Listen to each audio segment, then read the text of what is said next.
ծառայությունները կարգավորող հանձնաժողովում քննվող այդ վարույթի ժամկետները լրանում են շուտով եւ որոշումը հայտնի կդառնա։ Ես ուզում եմ հասկանալ կառավարությունը ինչ սցենարներ ունի, եթե այդ լիցենզիան դադարեցվի, արդյոք կառավարությունը պատրաստ է գնել հեծը սեփականատերերից եւ մի հարց էլ դուք ամիսներ առաջ հայտարարեցիք, որ հոգեվորականների կյանքին վերաբերյալ տվյալներ ձեզ տրամադրում է ազգային անվտանգության ծառայությունը, ուզում եմ իմանալ արդյոք դուք այդ տվյալների հիման վրա եք գրում քեռակնոջ մասին ձեր հայտնի գրառումը, եթե ոչ ինչ ինֆորմացիոն հիմք ուներ այդ գրառումը եւ արդյոք դա վերաբերվում էր Մայրաթորի դիվանապետ Աշակ Սրբազանին։ Նախ առաջին հարցի վերաբերյալ ուզում եմ ընդգծել, որ ներողություն ինչա մասն էր առաջին հարցը։ Հեծի։ Պիտի սպասենք հանրային ծառայությունները կարգավորող հանձնաժողովի որոշմանը եւ այդ որոշումից հետո մեր մոտեցումները ձևակերպենք, չնայած ասեմ, որ նախկինում էլ մենք ասել ենք, մեր պատրաստակամությունը հայտնել ենք եւ ես իմիջիալոց քաղաքացիական պայմանագիր կուսակցության համաժողովի իմ ելույթում երկու սցենար նշեցի, սցենարները մնում են ուժի մեջ եւ դες ասացի, որովհետեւ նախ կախված է հանրային ծառայությունների կարգավորող հանձնաժողովի կայացրած որոշումներից, որովհետեւ այդ որոշումը ինչ որ մի բովանդակություն է ունենալու, որը կամ հնարավոր է դարձնելու կամ անհնար է դարձնելու մեր մտածած սցենարները կամ մեր մտածած սցենարների վրա որոշակի ազդեցություն է ունենալու մենք քննարկենք, այսինքն նախ սպասենք տեսնենք հանրային ծառայությունները կարգավորող հանձնաժողովը ինչ է որոշում, դրանից հետո կոնկրետացնենք շարունակությունը, եթե ելնենք այն կանխավարկածից, որ հնարավոր է դառնալու հարցածագելու ինչքան է գինը, գնից է կախված իսկ գինը պետք է որոշվի համակողմանի վերլուծության արդյունքում։ Եթե դա կլինի տրամաբանական գին, ես ասել եմ, որ շատ լրջորեն կքննարկի։ Եթե դա շատ մեծ կլինի գինը եւ ակնհայտ կլինի, որ պետական բյուջեի միջոցներով մենք չենք կարող այդ ձեռքբերումը իրականացնել, կգնանք երկրորդ սցենարով, բայց ասում եմ, դա հնարավոր կամ անհնար կդառնա հանրային ծառայությունները կարգավորող հանձնաժողովի կայացրած որոշման արդյունքում։ Երկրորդ սցենարն է, որ ինչ որ սցենարով մասնավորեցվում է միջազգային հեղինակություն ունեցող ընկերության մասնագիտացված եւ իհարկե բայց կառավարությունը որոշակի ներկայություն թե օրենսդրական կարգավորումով, թե բաժնետոմսերի, թե ոսկե բաժնետոմսով այդ արդեն քննարկվում է։ Բոլոր դեպքերում պետք է վճարի հեծին, բայց ով մի սցենարի դեպքում կառավարությունը, մյուս սցենարի դեպքում նա ով ձեռք կբերի, որովհետև ըստ էության անուղղակիորեն կստացվի, որ ձեռք է բերում իհարկե կառավարության միջամտությամբ, բայց ձեռք է բերում մյուս ընկերությունից։ Այսինքն դրանք այդտեղ շատ նրբություններ կան, ես խնդրում եմ հաշվի առեք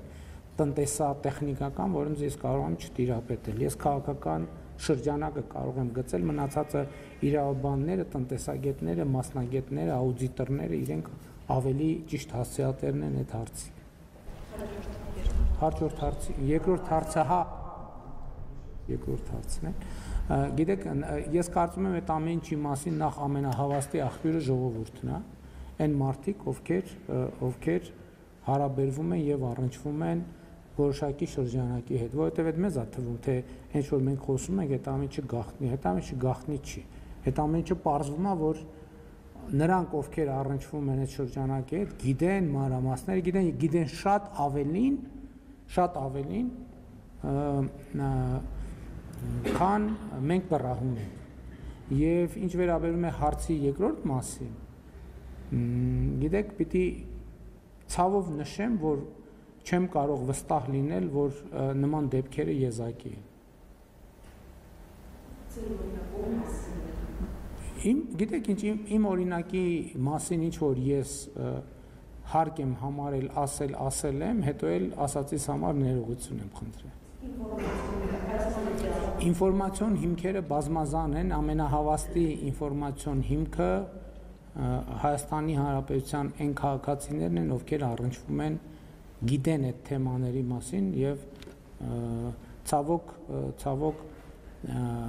որոշակի շրջանակների հետ շփվելիս ավելի շատ նման ինֆորմացիաների հետ են առնչվում մարդիկ, քան հոգևոր եւ դա է այն խնդրեմը, որը մենք համարում ենք այլևս անհանդուրժելի։ Շնորհակալություն, հարգելի գործընկերներ, խնդրում եմ ծրագրի չվերացնել,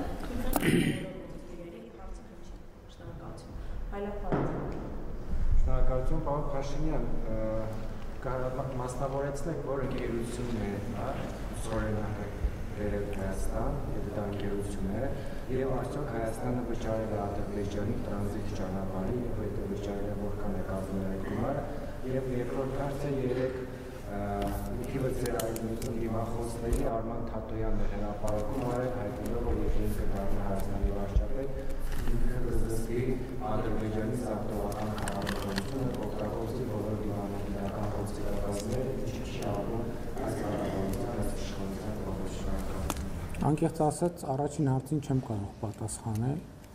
որովհետև մանրամասներն որ ընկերությունն է, ինչքան է վճարվել է, թե չի վճարվել, ես կարծում եմ, որ մենք կարող ենք մեր լրատվական քաղաքականության շրջանակներում այդ հարցերը պարզաբանել, որովհետև այդ մանրամասներին չեմ տիրապետում։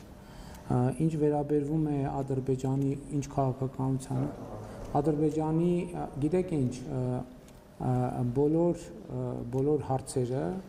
լուծված են Վաշինգտոնի հռչակագրով։ Այնտեղ ամեն ինչ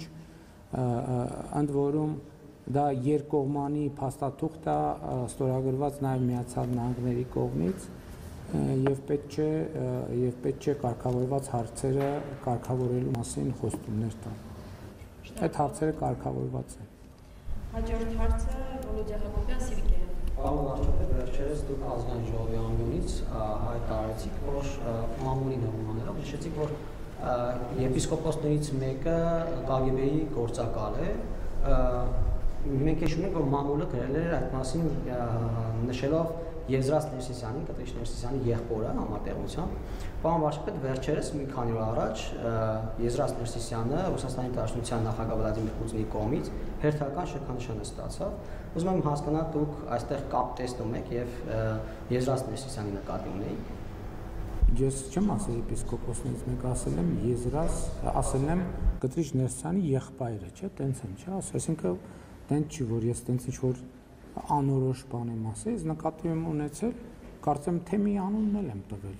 եթե չեմ սխալվում ամբիոնից, ամենայն դեպս ես տենց եմ հիշում, որ եթե տենց շատ կոնկրետ անունը չեմ ասել, այն նկատառումով, որ այնքան պարզ եմ ասել, որ անունը եւս մեկ անգամ ճշգրտելու անհրաժեշտություն չկա եւ կարծում եմ, որ այն փաստաթղթերը, որ հրապարակված են, ակնհայտ է դարձնում, որ Խորհրդային Միության ժամանակներից այո նա հավաքագրվել է որպես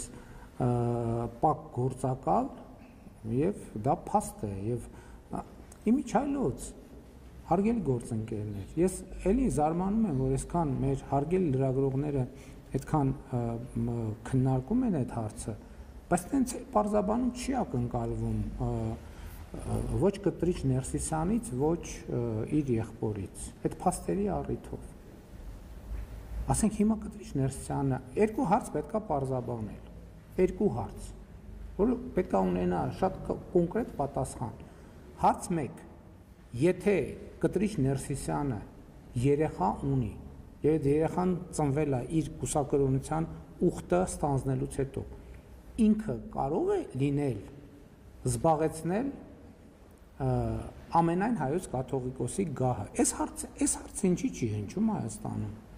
Ասենք որը մեկ ինչի չի որևէ փորձագետի, մասնագետի մայր աթոռի ներկայացուցիչ ես հարցը տալիս, եթե նա ունենար պարզվի, որ ունի աղջիկ, կամ որևէ մեկը,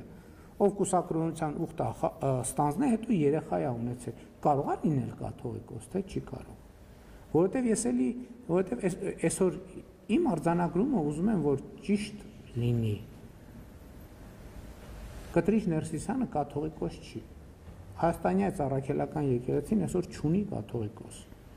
Կա մարդ, որը ապօրինի ձևով գտնվում է այդ կարգավիճակում։ Ես այն օրը մի քննարկման ժամանակ հետևյալ օրինակն էի բերում, օրինակ Հայաստանի Հանրապետության Սահմանադրությունը ասում է, որ Հայաստանի Հանրապետության վարչապետ կարող է լինել վերջին 4 տարում միայն Հայաստանի Հանրապետության քաղաքացիություն ունեցող անձը։ Հիմա եթե ասենք, օրինակ պարզվի, որ ես բանի, չգիտեմ, ինչ երկիր, ուրիշ երկրի քաղաքացի եմ, եւ դրա հիմնավորումները ունեն անձնագիր եւ այլն, այդ պահի եւ այդ փաստի բերումով չեմ կարող ես վարչապետ լինել։ Նույն կերպ էլ կաթողիկոսը երեխա ունենալու բերումով չի կարող կաթողիկոս լինել։ Նա կտրիչ Ներսիսյան է, դրա համար ենք մենք ասում կտրիչ Ներսիսյան, որովհետև նա կաթողիկոս չի։ Ինչ վերաբերում է պարգևատրման փաստին, չունեմ մեկնաբանություն, ցանկացած երկիր ազատ է պարգևատրել ում ցանկանում է։ Այդ հայաստանցի եպիսկոպոսին։ Այդ թվում եւ հայաստանցի եպիսկոպոսին։ Համեն դեպս մեր օրենքը չի արգելում, այլ չեմ ասում, որ կարող է պարզվի, որ պարգևատրված անձը նաև Ռուսաստանի քաղաքացիություն ունի, դա էլ պետք չի բացառել։